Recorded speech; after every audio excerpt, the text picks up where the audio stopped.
You're listening to the AZ Wildcats podcast, brought to you by DraftKings, America's #1 sportsbook app. With John Schuster, I'm Mike Luke. Generally, we wait about 5 minutes after the game. We're on right now, but the reason is because Arizona basketball is here, and we wait for nobody. Cats win 91-61 today. Shu, I thought you made a really interesting point in the when texted me, where you said this is going to be another one of those teams where it's going to be 14-14. You get up, you leave, and you come back, and it's they got on a 16-2 run. And we're going to talk about those reasons. But I thought that was an interesting point. Yeah, which is a good thing, and it has a lot to do with Arizona's general style. This is probably something we'll get used to as far as the Wildcats are concerned throughout the Tommy Lloyd era, which is good.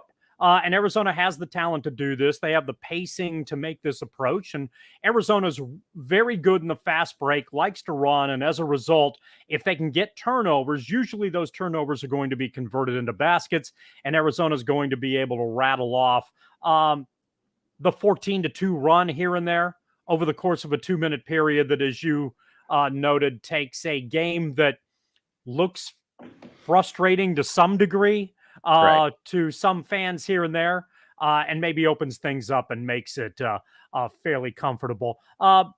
Since the basketball season is now just about to start, we might as well make the first out of an estimated, I don't know what the DraftKings over-under is as far as making Gonzaga comparisons this year. I imagine it's at about 32-69.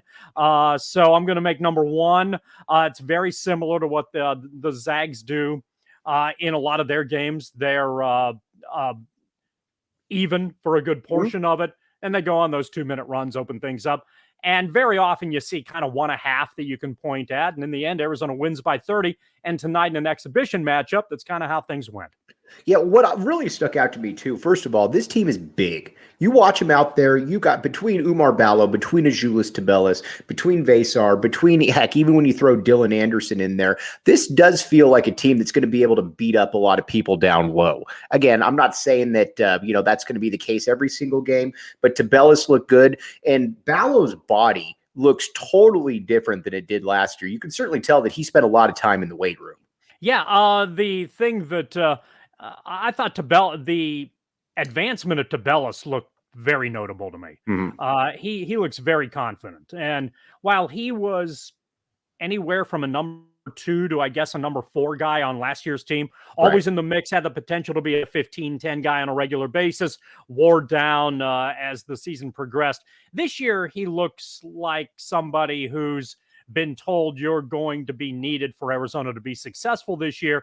And at least in the early stages, there appears to be a little bit more confidence in his ability to move around the basket.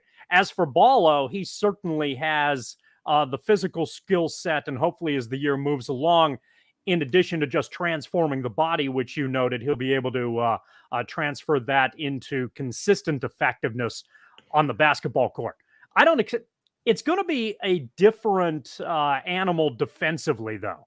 And also, what do you mean? That's going to be, well, last year, Arizona had 2 guys specifically that could create consternation for other teams. They had Terry on the wing, and they had Koloko, obviously, on the inside. That allowed Arizona to get loose ball, quick transition opportunities. This year, it looks like it's going to be a little bit more by committee. The good news is that because of what you talked about, that they can throw out 2 or 3 7-footers at a whim is something that just makes things difficult, even if they aren't particularly mobile at this stage or at the peak of athleticism. The length can be a problem. I think this is, and it does become interesting against really good Division I competition, how well Arizona is going to be able to defend on the perimeter with some of these lineups. And so when quicker wing style lineups are up against Arizona, and there are going to be a lot of them on the schedule this year, how Arizona works with that and counters that, I think, is going to be very interesting, because if they go to man with a lot of this roster, yeah, there's a bunch of 7-footers out there, and you can make up a lot of ground as a result of being a 7-footer. But, maybe at this stage, athleticism is something to keep an eye on as well. I was interested yesterday, Mike, when you and Brad were talking about that, and Brad brought up that Arizona strolled out basically an updated version of the Tucson skyline, at least from a verticality standpoint. Right. And certainly when you get a look at it in a game situation, it's pretty jarring. I'm going to Dirty Dancer, great follower, by the way. I'm going to disagree here a little bit, though. I actually think the depth on this team is fairly fascinating, because you look at some of the guys that came off the bench right here. Cedric Henderson, I thought, looked very promising as a player who can either be an energy guy, gives you a little flexibility at 6'6", 6'7". I thought Adama Ball looked absolutely fantastic out there, scoring 15 points off 10 of 11 free throws. And I think between Vesar and, a couple other players in there, I think that this is going to be a pretty nice little 8 or 9 man rotation there, Shu. What do you think? I kind of hedge the bet and see where both of you are coming from. Mm-hmm. That's why we have you here. Why? So that I can hedge bets and lose my vig to DraftKings all the time. Right. I do that on beautiful basis, and drop promos occasionally. The starters are more advanced right now. No doubt. And it feels like there's a clear differentiation between the first team and the second team. And I expect the first team to perform very well together, generally speaking, in most of the games early on in this campaign. I'm hopeful that the potential guys that you talked about develop well enough to give Arizona the kind of depth that it's going to need when you deal with the adversity that you're going to face on a fairly consistent basis throughout the rigors of the regular season. So what we have, I think, is a front five that can be very problematic to a lot of teams that it faces on the schedule, and a backup group who I still think probably needs to develop a little more to get caught up. But one of the good things in regards to that is that they have a group that they're playing against that allows them to get better in practice. And I think there's reason to believe that the depth that you anticipate, Mike, on a much more consistent basis could come to fruition once the conference season gets going. All right, now let's talk about Pelle Larsson here. This is a guy that Tommy Lloyd, the Tommy Gun, as he's affectionately known on this show, talked about how he thought that he could be a conference defensive player of the year. He thought he could be a all-conference type guy. And that was quite a leap from that would be quite a leap from where he was last year. I thought he looked fantastic. I thought he looked much lighter on his feet. I thought he looked much better with the ball.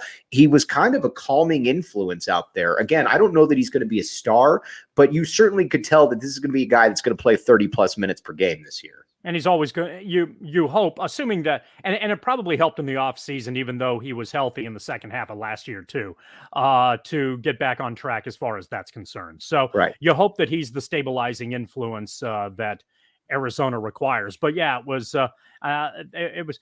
He's also, there's a lot of deceptiveness there too. So, what do you mean? Hopefully that's something that ultimately Arizona can effectively utilize. And that calming influence that you talked about is the type of thing where, he can keep those starters in line and help Arizona to a great degree. All right, Courtney Ramey, a guy that transferred from Texas, I think is going to be a perfect fit in that backcourt right there. He's a lot of things that Kerr isn't, and that's not really a slight towards Kerr or anything, but you can tell that he's a feisty defensive player. He's comfortable shooting. He looks like he's going to be a pretty good finisher in transition. I was very impressed by what I saw from Courtney Ramey. Yeah, I'm fascinated. It was nice to see that the NCAA, which pretends it still has authority, For sure. wanted to act like it could still create edicts here and there and pretend that it was important.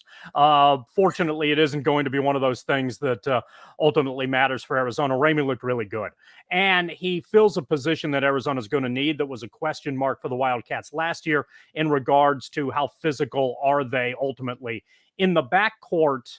I thought he looks like a guy who can deal with Houston backcourt type play. That was dude. That's UCLA type yes, backcourt play. yes. There's a physicality and a grit, and this is going to be a conversation that comes up again.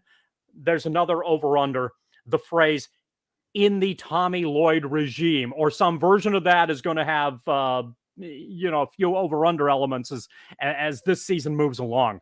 One of those concerns all the time is going to be that Arizona ultimately isn't physical enough. And this is a guy who appears that he can give Arizona that aspect of it, and I think it can be very beneficial. He performed very well tonight and looks like he could be a real asset to this program. All right, we got a couple house cleaning items here. First, OG's brand has officially re-upped with PHNX. Here's the deal. They've agreed to the new deal with PHNX. Terms of the agreement weren't released at the time, but sources close to the two sides say that we're immensely excited and looking forward to creating more great content between the brands. As always, you can find them at your local dispensary, maybe 21 or over. Must be 21 or over. Check it out. It's taken the nation. Everybody knows about OGs, and there's a reason for it because everybody likes it. And you know what? When everybody likes it, there's probably something out there that you might want to look at as well. So OGs, again, very excited that they're back. Also a Tucson brand as well. So OGs right there. Very, very happy that they're on there. And again, want to tell you about Four Peaks, the official brew of PHNX Sports. Great thing about Four Peaks is that they have it on tap, or that not on tap, but they have it down at the Tap and Bottle watch parties there, which will be this Saturday at 4:00. Come watch it with all of us, all U of A fans. Anthony Humbert, Sean Seeley, William Brad Allis has been down there before. Schuster's been down there before as well. Great time. But Four Peaks, though, big stuff going on right there. And also, you can hook yourself up with some discounted beer. $15 for a 24-pack of the variety pack this Saturday only at Four Peaks Wilson Tasting Room on Wilson Street in Tempe, 9 a.m. to 1 p.m. The first 50 peeps there get a free Oktoberfest shirt. Must be 21 or up to enjoy. All right. Now, getting back there, and again, awesome, Sean. Appreciate you, man. Looking at this team, though, you've mentioned Courtney Ramey. I thought that was a great point about how he looked like he was going to be a guy that could really, when you go against the really talented guards, like last year, Dalen Terry was an awesome defender, but he wasn't really a guard per se. So when you would go against a Tiger Campbell or a Terrell Brown, there generally wasn't a great option for him, and they would generally go at Kerr. I think that's going to be the guy. I think this is going to be that guy. I don't want to say that he's going to be the Reggie Geary type because there are no real Reggie Geary types, but I think that's got to be a role for him here. Yeah. And hopefully it's one of those. Obviously, if Arizona works, has a team that has two good backcourt players, they're going to still try to exploit Kerr. And right. That's going to be, I think, interesting to watch throughout the course of the year to see if Kriisa is a little bit more physical, has matured a bit, or gotten slightly smarter to try to be a competent defender as opposed to someone who was picked on consistently as far as initial scouting reports were concerned.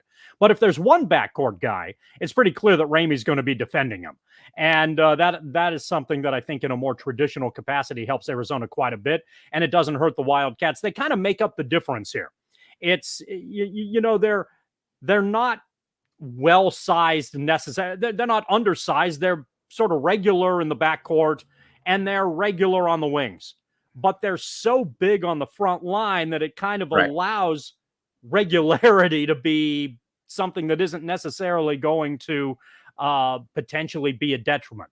They aren't an undersized team, and they're going to be a product that causes some consternation for other teams because of the size that they ultimately have in the front court, even if they don't necessarily have on the front line a pure guy who can be a defensive stopper, which I'm not sure at this stage they have. I think they're going to have to just, utilize the physical gifts that they have, but they don't. Koloko will be lost as a guy on the interior who can stop numerous possessions. I think there's going to be a lot of times this year where Arizona is going to have to work to hold its own and just try to keep position. That's one of the things the coaching staff does on the inside, and you can see it in this game too. Arizona has clearly coached its players not to lean and not to jump on a fairly consistent basis, which is good when you're 7 foot and half length. You can just stand there and make things difficult, and hopefully that keeps you out of foul trouble. And that sort of defensive approach can work, but there will be times where Arizona is going to have to deal, I think, with physicality on the interior and just try to deal with the height advantage that they have and try to limit it in that regard. But I know I jumped from the back court to the front court there, but in a trickle down capacity or trickle up capacity, I think that's sort of how I see Arizona's defense playing out. But as you noted from that one specific position, when you look at Ramey as a defensive stalwart in the backcourt, I think he's going to be up against a lot of number ones I agree with that he faces as far as the opposition is concerned. Oumar Ballo, I think is, first of all, Oumar Ballo is one of the largest humans I have ever seen in an Arizona uniform. I'm sure there's guys that have been bigger. I know there have been, but when you look at Ballo out there, he is absolutely he is a presence. You notice him immediately, and the jump that he's made. And again, I need to preface this again because I'm getting ahead of myself. This is Western Oregon. Western Oregon in the grand scheme of things sucks compared to Arizona. So I'm not saying that. But you look at Ballo. Ballo feels to me like a guy that should probably be flirting with a double-double. Not a big double-double, but somewhere 11 and 8, something like that. He feels like he should be able to do that there, Shu. Yeah, I think there's a lot of reason to believe that can be the case. There's a deceptive smoothness to his game that I think has a chance if he continues to develop. That's going to be that's pretty clearly going to be good news for Arizona. And I think he has a little bit of range too. He can make a 12-footer. He can make a 15-footer. It's not something that you throw in the repertoire, but if it happens to be there, if bigger guys play off of him because of Arizona's height or doubling down on Tubelis or something like that, I think Ballo is somebody who can hurt you with a shot like that. If you're in a pick your poison mode, Arizona's in a position where they can give you hemlock from a variety of points on the floor. Now, let's talk about a little bit about, it was good. Henry Vasar. He came in here with a lot of hype, probably going to be a 2-year guy, but you notice him immediately out there because, first of all, when he comes into the game, his wingspan, he looks like he's about 9 feet tall out there. He comes in and he's going to play. He's definitely not a one and done type, but you can tell he's going to be that third backup and he's going to be in the game a lot. I'm curious to see how he develops throughout the season. Doesn't this just feel like he's one of those examples of whatever's on his pipeline is going to be? Yes. Whatever it feels like there's going to be one of these every single year. Yeah. And maybe that's not two a bad of thing. them. It's not a bad thing at all. It seems to be something that is going to be very appealing to the fan base and very appealing to players as well. And it's nice to see the skill set. It's nice to be 7 feet. And you have to figure out the athleticism and the mobility that comes with that. And it looks to me that, that's not his forte at this stage. It's clearly not Anderson's forte at this stage. Right. And that's understandable. And it's something that's, they don't have, you can see the difference between Tubelis and the rest of the interior players. And Tubelis isn't the greatest athlete, overall. But he's got a burst. He's got a comfort level that they don't have. Correct. That they don't have right now. And that's something that, time develops. When Tubelis got here, he didn't have that either. So, but he's an example of what it takes for big guys coming through a system and working through the process. And Ballo's in this situation as well. But if you look at Tubelis before, you look at Tubelis now, Tubelis is a better player. He should be a better player. Looks a lot more comfortable with what it is he's trying to accomplish. And hopefully the other big guys will be able to do the same as things move along. All right, let me tell Tap and Bottle, the Tap and Bottle watch party. Kobe Thiel, I expect you to be there Saturday. This is where it's at. Tap and Bottle downtown, 4 o'clock on Saturday. Scott and Rebecca, some of the coolest people in the world. Going to have a lot of people come out there, yell at the TV screen, root for Arizona, root against, back the A. You're going to have Four Peaks on special right there as well. It's a great place to be. Again, kind of a homey type feel to it right there. Again, with Four Peaks right there, generally a food truck outside, and a lot of cool U of A fans show up there as well. Hey, Mike, I don't necessarily understand. I know that's Tap and Bottle downtown on 6th Avenue across from Miller Surplus in Tucson. I don't understand all the NIL stuff, so I apologize if I get the NCAA in trouble, but don't the Wildcats right now basically have Four Peaks on the inside? Oh, gosh. Oh, yikes. I love it. I'm stealing that. I'm not going to give you any credit to our good friend Kevin Woodman. That is well done. It's exhibition season. Feel free to use that on the multiple Mike Luke social media empire of platforms that he possesses. Budding empire. So that folks can leave that to OGs. So that folks can groan at you as opposed to throwing the barbs in my direction. And one other thing, Game Time. Here's the deal. You can get, if you're a procrastinator out there, you can get on Game Time and you can save up to 60% off tickets when you buy last minute. Again, it's for great for you procrastinators out there. We've had a guy on the post-game show multiple times now talk about, or two different people talk about how they got their tickets off Game Time. They decided they wanted to go to the U of A game, didn't know where to get tickets. They went on Game Time, and not only that, they got it at a 60% discount. Ooh, that's what they do right there at Deb. So check it out. Again, Game Time. The best way to support us is buying your tickets through the link in the description of the show. Game Time. Again, great deals, and it's great for you procrastinators out there as well. All right, now let's get to some of these questions here. Or let's get to some of these comments here. Tube had a great game, but concerned about his free throw game. Also, what happened with Kerr tonight? Kerr to me is going to be and I know that drives you crazy, so I'll say Kerr Kriisa. But Kriisa to me is the ultimate a big wild card here, and we're going to talk about Adama Ball being that in a second as well. But yeah, it's sooner or later, and again, it's an exhibition game. Kriisa's just got to shoot better. He's 0-3 from the field. You hear about what a great shooter he is in practice, but so far throughout his career, he hasn't shown that. His numbers, quite frankly, have been awful. I think there are. Sorry, Mike. I think there are two.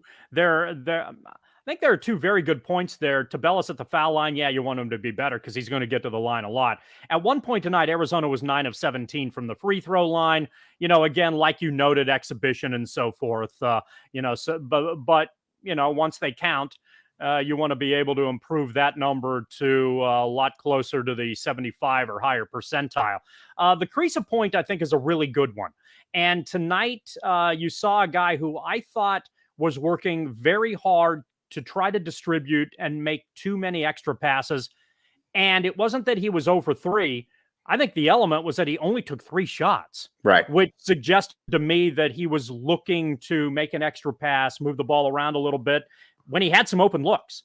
And that's the thing that he's going to have to balance. If defenders come at you and you think you got somebody open and can get a better look, that's fine.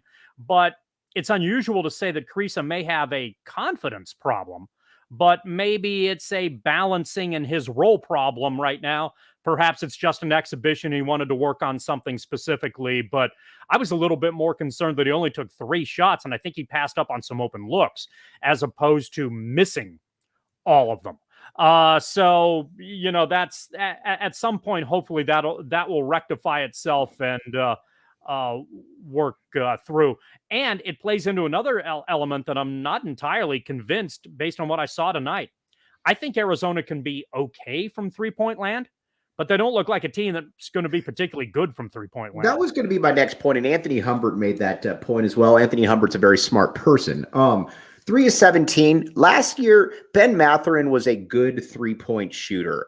Dalen Terry was not a good 3-point shooter, but he was an opportunistic guy towards the end of, especially towards the end of the season. I look at this squad right here, and I think to myself, who are going to be those pure shooters? Because we haven't necessarily seen it from Kriisa.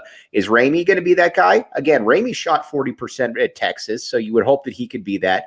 Pello Larson, could he be that in that 40% range? That to me is what's going to be interesting right now, Shu, as to where that shooting comes from. Because with the Gonzaga teams, with what Tommy Lloyd wants to incorporate, you generally have good shooters out there. Well, Arizona is going to be a team like they were last year that is going to be probably in the top 10 nationally in terms of 2-point field goals. There's nothing wrong with that. Right. Analytics guys may hate for you to say that, but since I'm annoyed by analytics guys, I'll say it as much as I like. Do it. And feel free to put that in a loop if you really want me to say that so that we can get to the over-under on how pissed off I am with analytics guys. But anyway, what that has to do is then provide good looks from the outside as teams collapse a little bit if Arizona's effective inside the arc. And then you need guys who can just be consistent from there when they get open looks. So if you're moving the ball around well enough, and Arizona tonight I thought did a very good job of that. I don't know what their assists numbers were, but I think they were probably pretty darn good. Right. Arizona's probably going to have a good assist to basket ratio again tonight, like they did last year. So that might lead to an extra pass on the perimeter. If teams are collapsing, then one of the three aforementioned names that you threw out there should have open looks, and they ought to be good enough to hit those with relative consistency. I don't know that I expect any of them to be sharpshooters. I just want them to be good enough. Right. Yeah, that's kind of the way I am. I was and not to be to the point too where it's like you go into a game and they're like, well, Arizona can't shoot, and it totally affects the other team's defense in a positive way because they know they don't have to worry about that. Right. I will say this though, and again, this is an exhibition. This team to me feels to me like they're going to be real problems by the end of the season. I don't know that they don't have the dynamic talent per se at that top level because there's not a Ben Mathurin on this team. There's not and down low as much as I like Ballo, there's nobody I think that has the presence of a Koloko, who, by the way, you correctly called last year. But this does feel like a team that this looks to me like a top 15 national team. It doesn't feel to me like an elite level team, but it feels to me like a top 15 type national team when it's all said and done. Yeah. And a team that can cause some real problems in the tournament. Yeah, I think that's absolutely the case. I would be surprised. What Arizona's ranked what now? 17? 17. I would expect Arizona to be ranked higher than 17, more favorably than 17 by the time we get to the tournament. Would you suggest that or no? I would suggest that's a strong possibility. We'll see if it actually plays out. I think their style plays very well, and they have the talent to play that style. They're very good at running the break. I know around these parts that's sort of been an unusual thing, and it was refreshing to see it last year. For sure. And I think it's going to be refreshing to see it again this year. And the big guys run their lanes very well, and a lot of times tonight beat Western Oregon down the floor. And right. I think that's something that we're going to see again on a fairly consistent basis. And when Arizona gets loose balls, I think more often than not, they're going to score buckets as a result. And one thing you talked about all last season, too, is that Azuolas Tubelis, whatever you think about him, one thing about Azuolas Tubelis is that he runs the court as well as any big man that you'll see. And think about it, too, last year. How many times would there be fast break plays where it didn't even feel like a fast break and somebody jetted ahead to Tubelis and he gets the left-handed slam, he gets the left-handed finish, whatever the case may be. That he needs to continue to do that because that's going to be a big part of his game.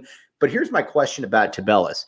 Does he feel, and I'm curious as to what everybody out there thinks as well, is he the player that last year when the chips were down, and again, it's different because it's Tommy Lloyd and it's a free-flowing offense. Totally get that. But when the chips were down, Ben Mathurin was the guy that got the ball. You think did the TCU game where Arizona's down 3, Lloyd doesn't call a timeout. He just makes sure Mathurin gets the ball. Mathurin rises up, shoots a 3. Who is that guy this year for Arizona? Who does he feel? I await the responses out there as well. I think you're going to get. You might have 2 or 3 different guys per night. It may not be as consistent. Thank you, Anthony. It may not be as consistent as it was last year. So Tubelis at sometimes I think can be that person. Larson can be that person, and Kriisa can be that person. Okay. So and those are examples out there. Ramey could be that person. Ramey to me is the fascinating one. Yeah, I think you're right. I'm curious to see, because people that are smarter than us are all saying Pella as well. Larson to me is fascinating in all of this, because I really do like what I saw. He certainly looks better. He looks more comfortable. I obviously got to see a little bit more of it, but I could see him being that guy. I just don't know. Like this last year, you knew that it was Ben Mathurin, especially as the season got going. You knew that it was that guy. It could be a committee type approach this year, which is a little unusual for Arizona, because generally, even with the loot heydays, there was one or two guys that you knew every single game that it was going to be that. I think it's generally unusual for college basketball or basketball as a whole. If you're good, more often than not, you've got somebody who you can go to. And does Arizona have that elite guy right now? I don't know. I mean, in reality, I thought they looked, generally speaking, again, I like the style. I think the style is a real problem in the regular season against a lot of teams. Arizona's going to win a lot of games and look impressive in the regular season doing it because, again, that style is a pain in the ass. And it's great to watch. But when the chips are down, who's going to get the basketball? I'm not sure. One thing I suspect happens, because I'm constantly fascinated with Larson. If Larson is the guy who makes a big bucket, we may never know it. I know where you're going with this too, for sure. He seems to me to be the most deceptive guy on the floor. And you look up and he scored 20 points. Wait, Larson scored 20? Right. When did that happen? Whereas other guys tend to be flashier in moments, Larson seems to be kind of this steady stream. I don't want to compare. But I think there are certainly guys on the roster who you can go to. But I think it's going to be interesting to watch to see who's willing to step up and is able to get it done. I don't want to compare him to Miles Simon, because he's not Miles Simon, and I don't expect him to be a Final Four MVP or a first team. But there was always something when Miles Simon was on the court, even before he became that, even when he was a sophomore, when he was a freshman, there was always kind of a soothing feel about it. Just like that, when he had the ball, wasn't going to do anything generally dumb, wasn't a great athlete, but he was probably going to get you 15, 16 points. I'm talking about Miles as an underclassman. I think there's a lot of that to Pella right there. And I think that's kind of, maybe without the comparison, I think that's kind of what you're getting at. That there's kind of a calming factor out there, that he doesn't do anything necessarily flashy. But like you said, you look up and he's got 17 points, 4 rebounds, 3 assists, and he's probably playing lockdown D as well. So I don't, the one thing that we need to see from Larson, and frankly, everybody else on before you compare him to Miles Simon, yes, is that cutthroat competitiveness that Simon possessed. Simon, everybody hates to lose. Simon despised losing, right, and went out of his way to do whatever he could to win. And that kind of attitude is something that you want on every team. And does Arizona have that guy? Who knows? Kriisa is probably the closest to that in terms of an X factor in that regard. But and he made some huge shots last year. So it's one of those things that as the season progresses from game to game, we'll find those sorts of things out. But it may very well be one of those things where if Arizona moves the ball well on offense, hopefully somebody can get a good look. And if they get a good look, they either make it or they get to the foul line and then they make free throws. But at least the opportunities are there in key games. And, hey, when those challenges occur, we're going to get an opportunity to see, how much they do miss Mathurin, how much they do miss Koloko, and how much they do miss Terry. Have I told you about the DraftKings Sportsbook app, code word PHNX? You mean the app that has none of the over-unders that I wish it would, based on cliches that I'm going to utilize in post games throughout the course of the year? That DraftKings app? Here's the deal with the DraftKings Sportsbook app. Again, code word PHNX. Don't get it twisted here, folks. New customers can bet any $5 on an NBA game and get $200 if your team wins. You can also boost your winnings up to 100% with the DraftKings stepped up same game parlays. It's simple. Download the DraftKings Sportsbook app. Again, promo code PHNX. Again, promo code PHNX on the DraftKings Sportsbook app. Minimum age and eligibility restrictions apply. See show notes for details. One thing that I would venture a bet on is, as Jacob Franklin is time-stamping this right now. I see you right there, Jacob. By the way, anybody that's saying, who's this Jacob Franklin guy? Jacob Franklin is one of the tallest, nicest, coolest people you'll ever meet, and he's an ASU alum. We hold that not against him because this wouldn't be happening without Jacob, so we thank you. But back to the DraftKings Sportsbook app. Take the over on Ben Mather in points. Whatever it is, take the over. He's scoring 30 every single game. Make some money off that. And again, PHNX Sports, this is the place to be. Hit subscribe for everything out there. Every Arizona sport, we got you covered right there. Even ASU. I make fun of ASU, but you know what? There are some decent people that went to ASU. Not a ton, but Jacob is one of the exceptions right there. You know, when you've got an enrollment of over 60,000 people, you got to get lucky every now and again. It's going to be there every now and then, for sure. All right, now, looking at this team right here, here's where I'm fascinated. Sorry, as Jacob's getting destroyed in the comments. Here's what's interesting to me, though, is this team, and we're not going to know this until it actually happens, but what Arizona saw last year is that they were, as good as they were unequipped to be able to go against really physical teams that got up in you, quick physical teams. You know, Houston comes to mind. They struggled mightily with TCU as well.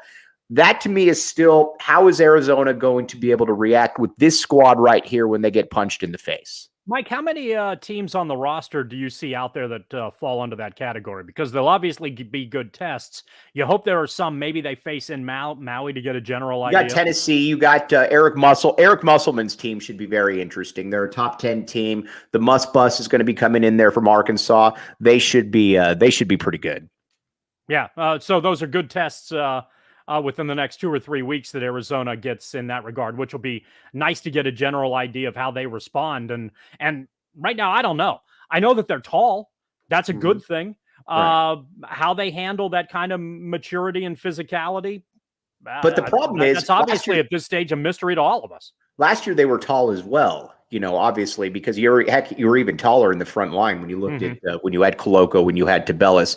This to me though, you need to Tubelis, and I'm going to disagree with some of the people out there, but again, you're all smarter than me. I'm just throwing out my uneducated opinion here. I think Tubelis needs to be the game in and game out player. Now, again, it can be somebody else at the end of games, but I need to go into Arizona to me needs to go into every single game knowing that Azuolas Tubelis can get 18, is going to be good for 18 points and 8 rebounds, 19 points and 9 rebounds, something like that, because he is the guy that I think has shown the highest upside in the past. We always bring this up. I always bring this up. This is the guy that as a freshman put up 31 points and 8 rebounds on the Mobley brothers. This is a guy who was all conference last year.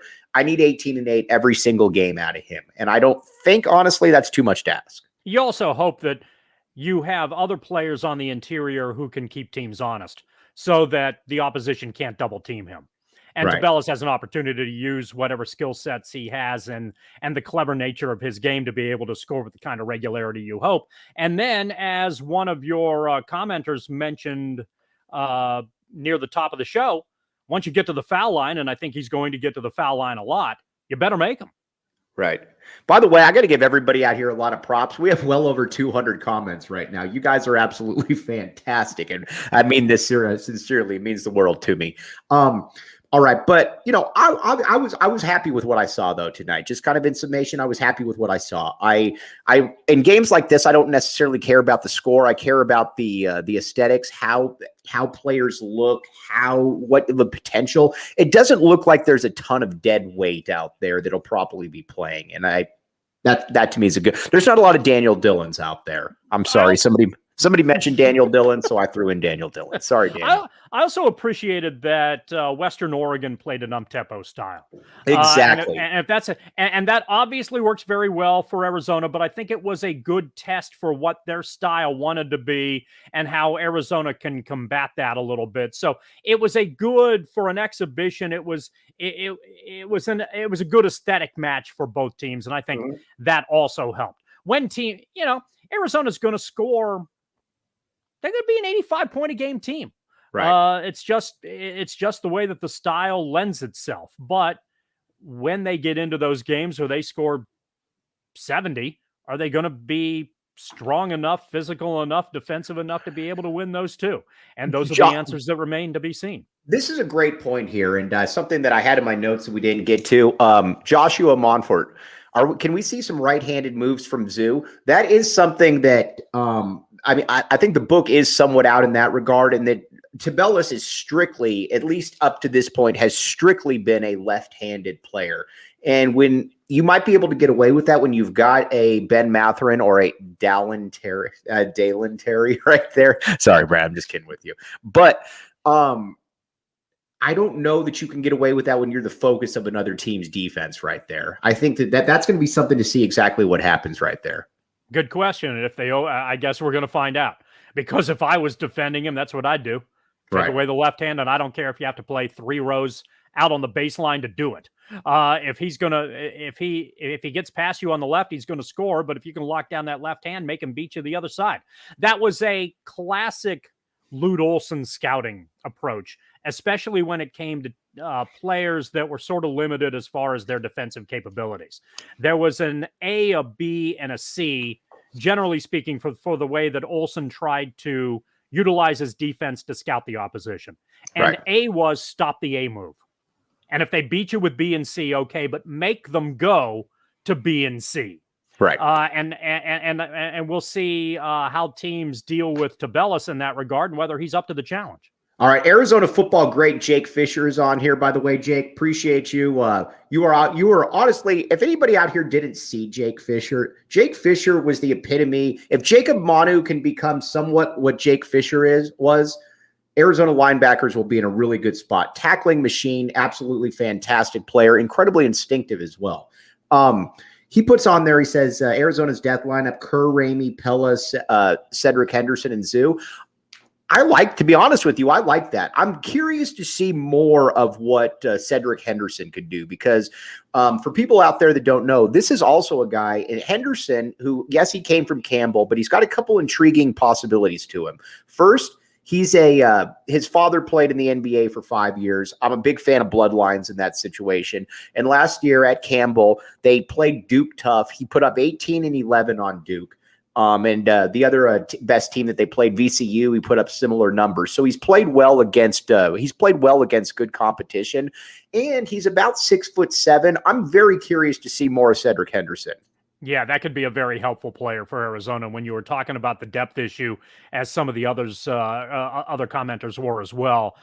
He's somebody who I think can play a big role in that mix. So hopefully the new guys in Arizona's lineup have the ability to step up, give Arizona some increased physicality, and give Arizona the depth that it needs to play the style effectively that it wants to play. All right. Sean Seeley right here says it was good to see Boswell on the court, even if not at full speed, just so people don't know. He should be a senior in high school this year, Kylan Boswell. He had a foot injury, enrolled early at the U of A, and he's out there.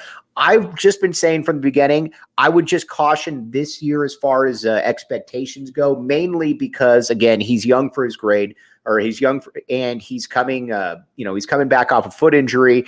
But if you can get him 8 to 12 minutes per game this year, that's good because next year's team should be loaded, and he's going to be that guy at the point guard position. And if he's not, he's going to be right there. But, you've never seen him before. Shu, what did you think when you saw it? I think I think your analysis is, I didn't really come away with any particular impressions. So, I don't disagree with anything that was said, but I'll probably sit this one out for now and I'll look forward as the season moves along. All right, everybody. Can't thank you enough for hopping on in here. We're going to be back with you Saturday, U of A football postgame, and Monday postgame. The official Arizona basketball season gets started Monday. Guys, this was an awesome, vibrant chat right there. Appreciate all of you. Shu, I appreciate you. Jacob Franklin, I appreciate most aspects about your background.